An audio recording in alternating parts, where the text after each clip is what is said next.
극시라는 형태를 이루고 있잖아요. 이게 좀 생소할 수도 있어요, 독자분들한테. 이 부분에 대해서도 또 시인님이 짧게 얘기해 주신다면 어떤 걸까요, 극시라는 것은? 사실 어렵기도 하고 그리고 제가 뭔가 그런 양식을 쓰고 있다는 걸 함부로 얘기해도 되는가 뭐 이런 생각이 들 때도 꽤 있는데 그냥 엄청 단순하게 말씀드리면 네.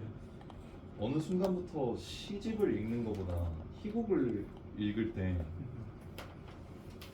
그리고 그 희곡에 비슷한 느낌으로 제가 뭔가를 쓰다가 이거를 희곡처럼 쭉 나아가는 게 아니라 이제 더 이상 무대로 형상화될 수 없는 방식으로 딱 끝맺을 때 이러면은 시가 되는 거 아닌가? 아니면은 그러니까 시가 전혀 아니라고 생각하면서 나아갔는데 마지막에 살짝 시의 어떤 느낌으로서 닫을 때 그 특이한 어떤 그 결과물로서 나온 이 텍스트가 저에게는 좀 극시라는 형태로 나중에 남았던 것 같고 되게 그래서 저는 물론 이제 사람마다 이 형상화라는 거가 되게 많이 달라서 어떻게 공통분모를 찾을 수 있을지 모르겠지만 저는 되게 아주 무대 위에 올릴 수 있을 법한 형상화되는 어떤 그런 구도로 쓰다가 이게 마지막에 이제 그렇게 되지 않을 때 딱 이러면 이제 시로서 끝났다라는 생각을 좀 하면서 썼었던 것 같아요.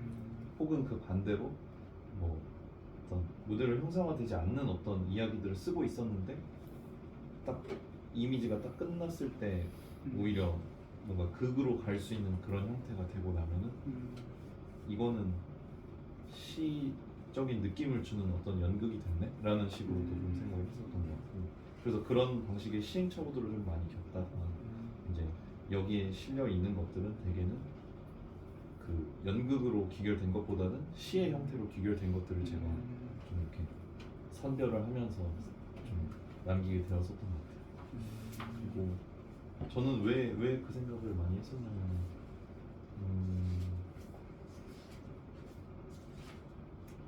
이제 이거는 제가 시를 읽는 어떤 한계라서 그런 걸 수도 있는데 어느 시점에 아까 이제 희곡을 읽는 게 더 나았고 그게 더 영감을 많이 줬다 이렇게 말씀을 드렸던 것처럼 뭔가 장면이 이렇게 확 떠오르지 않거나 아니면 되게 행간이 아주 넓은 시들을 이렇게 읽을 때 이 시집에 이 시에서 느껴지는 어떤 시적 형상화를 내가 따라가고 싶다기보다는 조금 힘들어서 좀 이렇게 놓게 될 때가 좀 있더라고요. 그래서 그런 것들을 좀 많이 제가 보면 저도 어떻게 보면 시집에 대한 편식이 많이 심해서 참 읽다가 그런 것들을 많이 좀 포기하고 놓게 되었어요. 되게 그래서 여기 시집에도 사실 산문시의 형태가 되게 많은 것 같고 그런 산문시들이나 아니면은 어떤 좀 완전 초단편 소설처럼 이어지는 어떤 스토리가 있는 어떤 그런 시들이나 이런 것들을 읽을 때 그때 이미지가 잘 떠오르면서도 뭔가 근데 이게 수상한 이야기로 끝나거나 아니면 뭔가 수상한 연극 내지는 뭔가 하나로 딱 귀결되지 않는 이야기 이런 것들이 될 때 그런 부분에서 많이 매력을 느꼈던 것 같고 저도 그런 이야기들을 많이 쓰면서도 저는 이제 제 나름대로의 운율감을 택하는 방식은 아까도 이제 초반 부분에서 말씀해 주셨던 것처럼 시와의 반복들을 통해서 많이 그거를 저는 찾아갔던 것 같은데 이 반복이라는 거가 어떻게 보면은 그 시의 형태를 조금 유지할 수 있게 이렇게 좀 시의 방향으로 좀 이렇게 끌어내려준 어떤 걸 할 수 있을 것 같아요. 그리고 희곡의 형태나 아까 우리가 그 처음에 읽었던 가작낭독회에서 낭독을 위한 지시사 뭐 이렇게 나와 있는 거든지 아니면 뭐 어떤 대사를 부여받고 있는 이렇게 누구 배우의 이름이 나오고 따옴표로 이렇게 땡땡하고 다른 어떤 대사처럼 전개되거나 또 혹은 괄호로 이제 지시문이 써져 있는 거 이런 것들은 처음에는 되게 재밌다 이러면서 썼었는데 나중에는 그냥 뭐 많이 섞어서 쓰게 되었던 것 같고 그냥 자연스럽게 어떤 시를 써도 그냥 그렇게 된 것 같고 요즘에는 또 더더욱 그렇게 쓰는 경향이 꼭 저만이 아니더라도 많이 좀 등장하고 있는 것 같아서 이 형태를 아직은 좀 제가 매력을 많이 느끼고 있어서 지금도 계속 쓰고 있는 것 같아요. 그 극시의 형태가 많이 있지는 않지만 그래도 요즘 현대시에서 그래도 조금씩 보이는 그런 작법 중에 하나인 것 같습니다. 저도 최근에 희곡 희곡을 좀 읽어보고자 막 몇 년 전부터 계속 또 읽어보고 있는데요. 그 전에는 그냥 공부를 하고 뭐 누가 시켜서 읽기만 했었지 제가 자발적으로 읽어보지는 못했던 것 같아요. 희곡 그리고 연극 같은 경우도. 근데 요즘에는 자발적으로 좀 읽어보고 연극도 보려고 노력을 하는데 제가 작가님 시집이랑 좀 어울리는 구절을 하나 발견을 했었는데 제가 테네시 윌리엄스 희곡을 최근에 읽었거든요. 네. 그래서 뜨거운 양철 지붕의 고향이와 유리동물원 그 믿음사 버전을 읽었었는데 거기에 뜨거운 양철 블라블라 그 앞에 무대 디자이너를 위한 해설이 있거든요. 처음에 희곡을 시작하기 전에 거기서 작가가 뭐라고 썼냐면은 연극은 등장인물들의 격앙된 감정을 보여주기 위해서 그 뒤에 무대라는 부드러운 배우가 있어야 된다고 얘기를 하더라고요. 무슨 말인지 솔직히 처음에는 이해가 잘 안 갔는데 방금 말씀해 주신 것처럼 극이 되지 않은 극이 시가 되고 뭔가 무대가 되지 못하는 것들이 시가 되는 어떤 전 그렇게 이해를 했거든요. 어쩌면 시는 그 자체로 하나의 무대가 되긴 하지만 직접 무대를 갈망하는 건 또 아니겠구나 뭐 이런 생각도 들었고 연극은 정말 그 자체로 현장성이 되게 중요하잖아요. 등장인물들이 바로바로 나오고 그걸 또 우리가 관객으로서 보기도 하고 근데 시는 뭔가 그런 느낌은 아니고 꽤 오랜 시간이 많이 흘러서 좀 다 떠나고 남은 폐허 같은 무대에서 텍스트가 자리하는 게 아닌가 갑자기 그런 생각이 들었어요. 그래서 좀 작가님의 시집과 어울리는 그런 구절이라고 생각이 들어가지고 아 오늘 좀 멋있는 척하면서 말해야겠다 하면서 이렇게 한번 외워서 가져와 봤는데 괜찮았나요? 아우. 저는 또 테네시 윌리엄스 희곡을 엄청 좋아해요. 좋아하시나요? 네. 그럼 제일- 미국 유명한 작가들이 또 계시잖아요. 네네 맞아요. 그러니까 제일 처음에 제가 희곡에 엄청 매력을 느꼈던 게 욕망이란 이름의 전차였던 것 같고, 네 그 사람이 이제 희곡을 읽으면서 아 이 사람은 되게 그 특징적인 여성 어떤 그 여성과 남성에 대한 어떤 이렇게 딱 고정적으로 갖고 있는 어떤 캐릭터들이 딱 있어서 이제 되게 고전적이기도 하고 또 어떤 의미에서는 좀 약간 올드하다 이런 느낌을 네, 솔직히 받게 되기도 하는데 근데 그런 걸 넘어서 이 사람은 되게 지시문을 매력적으로 쓰는구나 라는 생각이 되게 많이 맞아요. 네, 진짜 그, 압권이에요. 네, 그냥 그 이 무대에 들어가기 전에 1막 하고 들어가기 전에 이 무대를 상연하기 위해서는 이런 방식의 연출이 필요하다라고 얘기를 하는 그 부분이 어떻게 여기를 어떻게 시적으로 썼나 이런 생각을 맞아요, 하면서 맞아요. 저도 맞아요. 되게 이 사람의 희곡을 되게 좀 홀린 듯이 봤던 것 같아요. 맞아요. 글만 읽어도 그 1900년대 초에 그 미국 당대 느낌을 네. 표현을 하잖아요. 그게 되게 멋있는 것 같았습니다. 네. 시간이 또 흘렀으니까 마지막으로 시 낭독 듣고요. 네. 그다음에 독자분들과도 이야기 나누도록 하겠습니다. 네. 어떤 시 읽어볼까요? 저는 63쪽의 이야기꾼. 네, 들어보겠습니다. 네.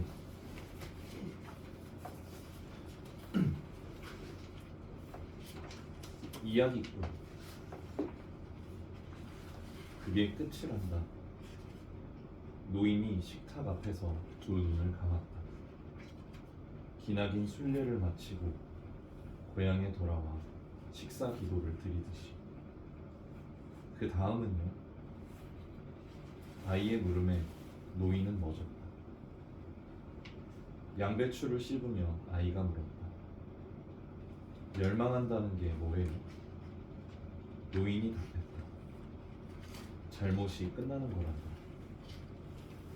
올리브와 강낭콩을 숟가락으로 퍼먹으며 아이가 물었다. 잘못이 끝난 다음엔 어떻게 됐어요? 노인이 답했다. 모두에게서 잊혔단다. 아몬드를 씹으며 아이가 물었다. 친구에게도, 연인에게도, 자식에게도요? 노인이 답했다. 왕도, 노예도, 선생도, 죄인도 잊었단다. 우유를 마시며 아이가 물었다. 하지만 우리는 기억하고 있잖아요. 노인이 답했다. 우리는 모두 전해 들었을 뿐이란다. 토마토 조각에 설탕을 뿌리며 아이가 물었다. 그들은 왜 잊은 거예요? 노인이 답했다.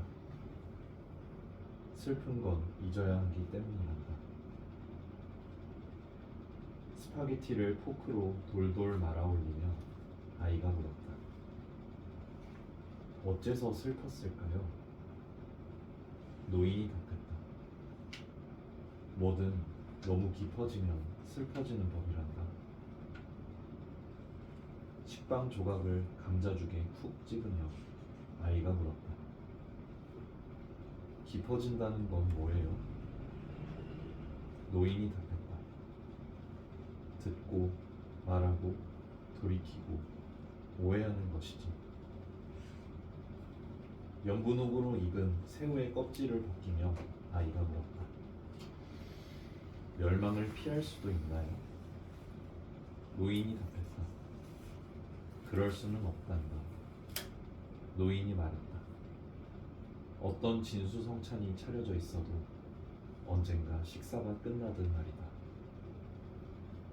식기 위로 포크와 나이프 놓이는 소리. 아이가 옥수수처럼 웃는다.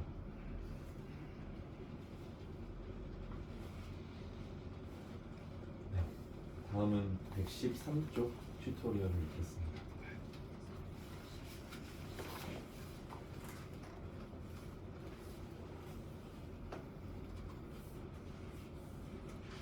튜토리얼. 이제 들어갑시다. 더 하고 싶은 말이나 듣고 싶은 말 있어요? 그런 건 우리도 몰라요. 답답해요? 예, 그랬군요. 왜 여기 있는지 모르겠다? 그래요. 일단 들어갑시다. 어디로 가냐고요? 왔던 대로 돌아가야죠. 어디서 왔는지 기억이 안 난다고요? 그럴 수 있어요. 나도 깜빡깜빡하지. 나이를 먹어서 그 모양이죠. 이쪽으로 쭉 가면 돼요. 그건 모른다니까. 가면 알려줄 거예요. 절차라는 게 있어서 우리도 전부 알지는 못해요. 다 알면 내가 신이지. 그럼 내가 누구냐고요? 그런 게 있어요. 여기서 이렇게 당신 같은 분들 데리고 가는 게 일이죠. 그럼요. 이것도 직업이죠. 그렇게 가기 싫어요? 아니, 강요하는 건 아니고 시간이 계속 가니까 하는 말이죠. 당신이 왜 가야 하는지, 가서 뭘 해야 하는지 그런 것들은 권리와 의무로 정해졌으니까 여기서 이렇게 실랑이 벌여봤자 의미가 없어요. 이전에도 이렇게 말했다고? 누가요? 아까는 어디서 왔는지도 모른다면서. 그러니까 일단 진정하고 가면서 자기가 어떤 상황에 놓였는지부터 고민해보세요. 눈물도 안 나오는데 꺽꺽대지 말고.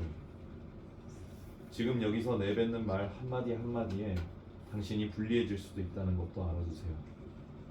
이렇게 친절하게 하나하나 말해주는 사람도 없어.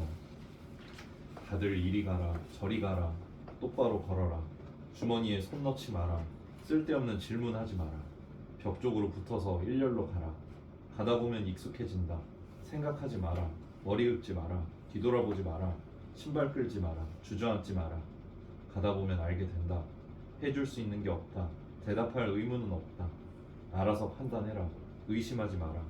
그런 식으로 무시하고 윽박지르고 명령하죠. 하나만 알려줄까요? 우리도 좋아서 하는 일이 아니에요. 아무것도 모르겠다고 잡아떼는 당신들을 데려가는 일도 할 짓이 못 되죠. 그렇지만 우리가 해줄 말이 없어요. 어디로 가는지, 왜 가는지는 스스로가 결정한 거예요. 우리는 명령에 따라서 집행하는 것 뿐이고요. 누가 명령했냐고요? 누구겠어요? 당신이 짐작할 만한 자들이죠. 말하자면 그렇다는 거예요. 기껏 얘기해줘도 못 알아들을 줄은 예상했지만 역시 당신 같은 부류가 제일 피곤해요. 있어 보니까 그렇더라고요. 다들 어떻게 됐냐고? 뭘 어떻게 되겠어요? 그냥 갔죠. 당신보다 한참 앞에 있겠죠. 가면 또 해결되기도 하죠. 사는 게 그렇죠 뭐. 막상 닥치고 나면 어떻게든 지나가거든요. 별것 없죠? 다 왔습니다. 이제 여기 서서 기다리세요. 곧 데리러 올 겁니다. 누가 오냐고요? 그걸 우리가 어떻게 알겠어요? 지루하겠지만 잘 있어 보세요. 안 가겠다고요? 그러시든지. 떠난다고요? 마음대로 해보세요. 언제든 여기서 체크아웃 할 수 있지만 탈출할 수는 없으니까요.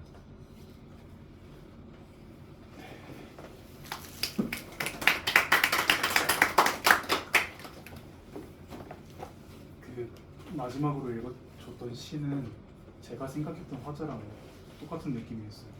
약간 적당히 좀 싹수 없어 보이고 약간 시니컬하고 네. 그게 약간 정말 무대에서 말하는 것처럼 그렇게 들려주셔가지고 되게 몰입하면서 읽었고, 이야기꾼은 제가 또 좋아하는 시이긴 한데 이야기꾼 시를 읽고 제가 처음에 느꼈던 거는 노인이 계속 답하는데 아이는 뭐 자꾸 먹으면서 얘기하잖아요.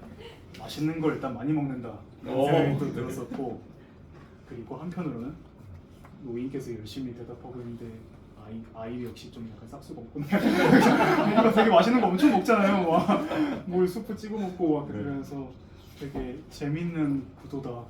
이런 생각이 좀 들었습니다. 재밌는 시였어요. 시간이 다 되었는데 우리가 마무리하기 전에 독자분들 오늘 오셨으니까 질문 있으면 좀 들어보고 해볼까요? 혹시 오늘 작가님에게 하시고 싶은 말씀이나 아니면 질문 뭐든 좋으니까 있으면 한번 얘기해보면 좋을 것 같아요.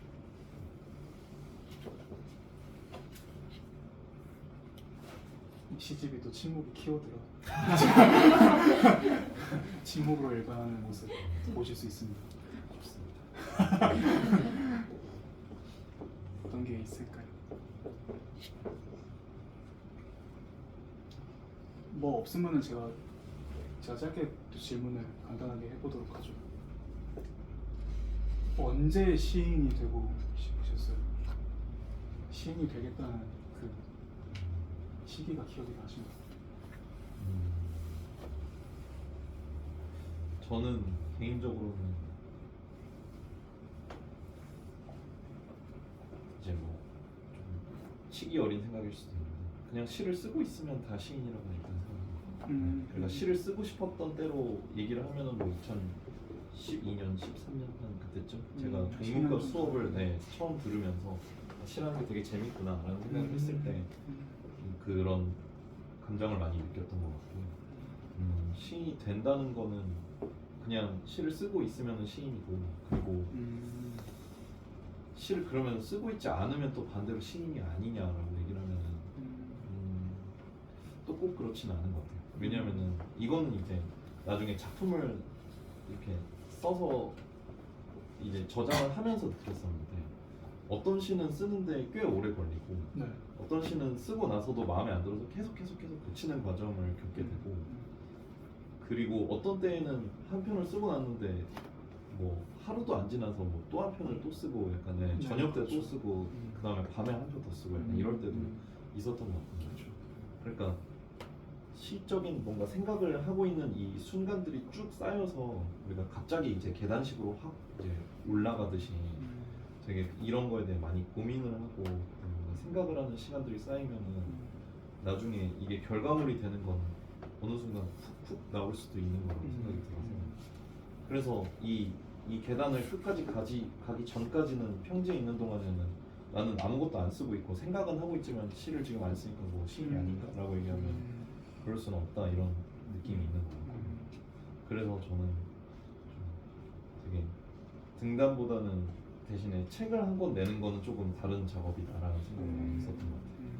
그러니까 이거는 내가 시인이 되기 위해서 책을 내는 거라기보다는 내가 이제 이 한 권을 아까 말씀드렸던 것처럼 뭔가 이제 이걸 털고 어떤 다른 방식으로 이걸 이제 그 독자나 어떤 뭐 다른 세상의 다른 사람들에게 이렇게 그들의 품에 좀 넘겨주고, 저는 또 다시 다른 거를 뭔가 새로 만들어서 둥글리는 이런 작업을 해야 되기 때문에 그런 의미에서 책을 내는 게 되게 큰 의미가 있다라는 생각을 하는데, 시인이 된다는 건 이미 그 전에 각자 마음속에서 어떤 시를 써야겠다는 결단이 있을 때 이미 되고 있는 게 아닌가 라는 생각이 듭니다. 그렇군요. 너무 멋있는 말이라서 뭐라 얘기해야 될지 잘 모르겠는데 네, 또 듣고 혹시 뭔가 하고 싶은 말씀 있으실까요? 네. 시인님께서 시집에서 리듬감을 줄 때 단어를 반복하신다고 하셨잖아요. 네. 요즘에 좀 꽂힌 키워드나 단어가 있으시면 들려주실 수 있나요? 요즘이라고 하기에는 조금 오래됐지만 침묵이라는 표현에 대해서 많이 생각을 했었던 것 같아요. 그래서 이 침묵하는 방식들이 되게 여러 가지가 있는데 어떤 형태로는 말을 많이 하고 있는데도 침묵하고 있다라는 느낌을 가질 때도 있고, 예를 들면은 이제 읽지는 못했었지만 앞에 실려 있는 네트는 그 갈까 가자 뭐뭐 할까 뭐뭐 하자 이런 식으로 맞아요. 계속 반복이 되는데 맞아요. 저는 뒤에 있는 사람은 사실상 거의 침묵하고 있다라는 느낌으로 사실 썼었거든요. 앞에 있는 사람이 하자고 하면 거의 그대로 따라가다가 중간에 어느 순간부터 변주될 때 그때야 비로소 목소리를 내는 맞아요. 네, 맞아요. 이런 조금 방식으로 바뀌죠. 네. 예를 들면 뭐 죽을까 뭐 가자 그냥 이런 식으로 얘기를 변주하는 부분들이 좀 있는데 그럴 때에만 이야기를 하고 나머지는 사실상 반복하고 있지만 앞에 말을 따라하는 형식이고 그런 것도 어떤 침묵이라고 생각을 저는 했었던 것 같아요. 그래서 이제 이 시집을 내고 나서 제가 제일 처음으로 뭐 그 다른 잡지에서 이제 청탁을 받아서 근작시 이제 이 시집 이후에 나오는 시를 좀 내주세요라고 얘기를 해서 제가 망설임 없이 하나 고른 게 있는데 네. 이제 그 시에서는 침묵한다는 거랑 조용해진다는 거랑 둘의 차이에 대해서 뭔가 시로 풀어내고 싶었던 그런 게 있는데 그것 또한 그러니까 여전히 제가 보면 어떻게 보면 침묵이라는 키워드나 이거를 변주하는 방식이 계속 꽂혀 있다 이런 생각이 많이 드는 것 같아요. 네. 또 있을까요? 네. 그 시인님한테 시가 어떤 역할이셨는지 좀 궁금한 것 같아요. 그러니까 오랜 네. 시간 동안 쓰셨고 또 이 시를 읽으면서 많은 시간들을 좀 느낄 수 있었던 것 같아요. 시간감을 이 사람이 혼자서 써왔던 그런 시간들 속에서 시가 어떤 역할을 했는지 쓰기가 그게 아까 이제 미싱이라는 시에 대해서 이야기할 때 말씀드렸던 것과 무관하지 않은 것 같아요.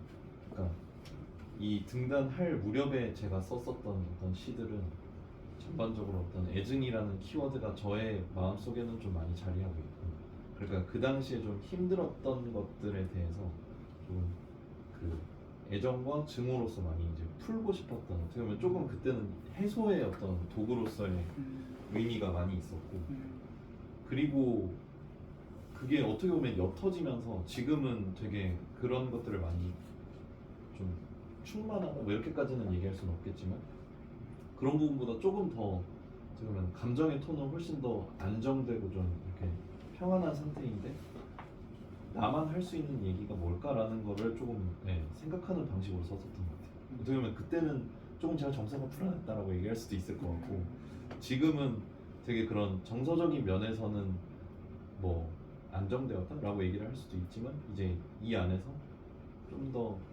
그냥 사실 저보다도 훨씬 더 좀 서정적이고 또 어떤 그 탁월한 비유를 쓰시는 분들 아니면 엄청 좋은 호흡을 가지고 쓰시는 분들 이런 분들은 이미 차고 넘치게 되게 많이 있고 저는 이제 그런 것들과는 그냥 다른 그냥 나만 할 수 있는 이야기를 해보자라는 느낌으로 많이 썼었는데 그래서 어떻게 보면은 좀 독자들에게 많이 친절하지 않고 좀 어려운 시집이었다고 생각하는데 그럼에도 제가 할 수 있는 이야기들을 좀 침묵이나 뭔가 어떤 투쟁의 어떤 이런 것들을 많이 떠올리면서 썼었던 것 같고 그래서 이 뭔가 표지는 그래도 되게 평화로운 느낌으로 나왔지만 사실은 계속 많이 싸우고 막 서로 불화하고 약간 이런 이야기들을 쓰게 된 거는 그게 제가 지금 느끼고 있는 어떤 시적인 포지션으로서 할 수 있는 이야기가 제일 많은 것 같아서 그런 것 같습니다.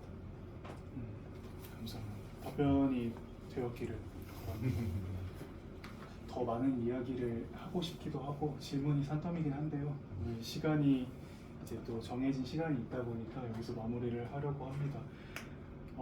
말씀처럼 이번 시집이 나만 할 수 있는 이야기로 구성이 된 것도 분명하지만 되게 거대한 키워드들을 분명히 다루고 있고요. 그만큼 작가님이 얼마나 오랜 투쟁의 역사를 거치면서 썼었을지 그게 좀 많이 느껴지는 시집이라고 생각을 해요. 한 편 한 편이 되게 결코 헛되이 쓰인 것 같지도 않고 그냥 단순하게 쓰인 것 같지도 않고 하나하나가 너무 피와 땀과 눈물이 진정와 있는 그런 느낌이 물론 제가 만들었기 때문에 더 그렇게 애정하는 걸지도 모르겠습니다만 그런 게 많이 느껴졌던 시집인 것 같습니다.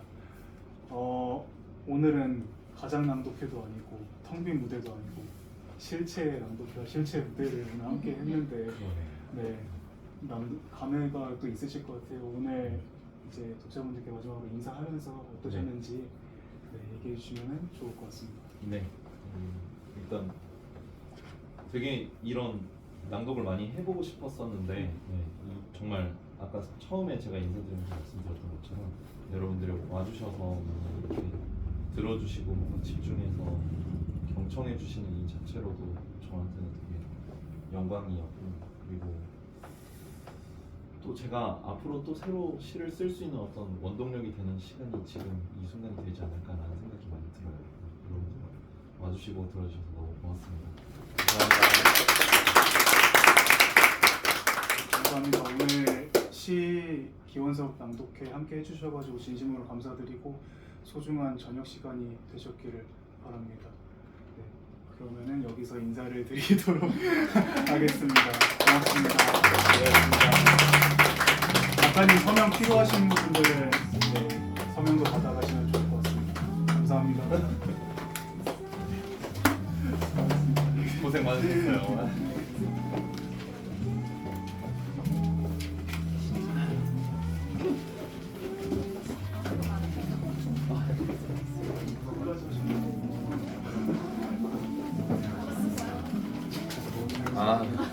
여기까지 찾아와 주시면 영광이구만. 응? 응? 그냥 옷을 큰 걸 입은 걸. 어째 지내고 있어?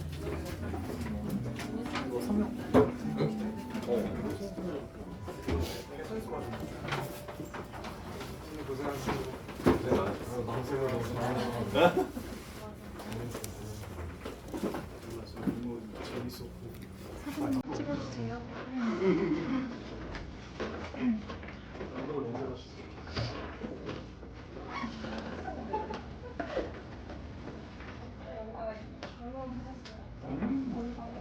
아니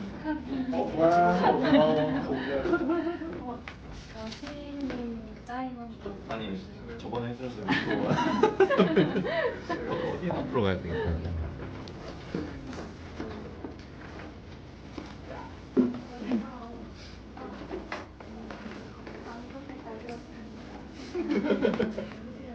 맞아.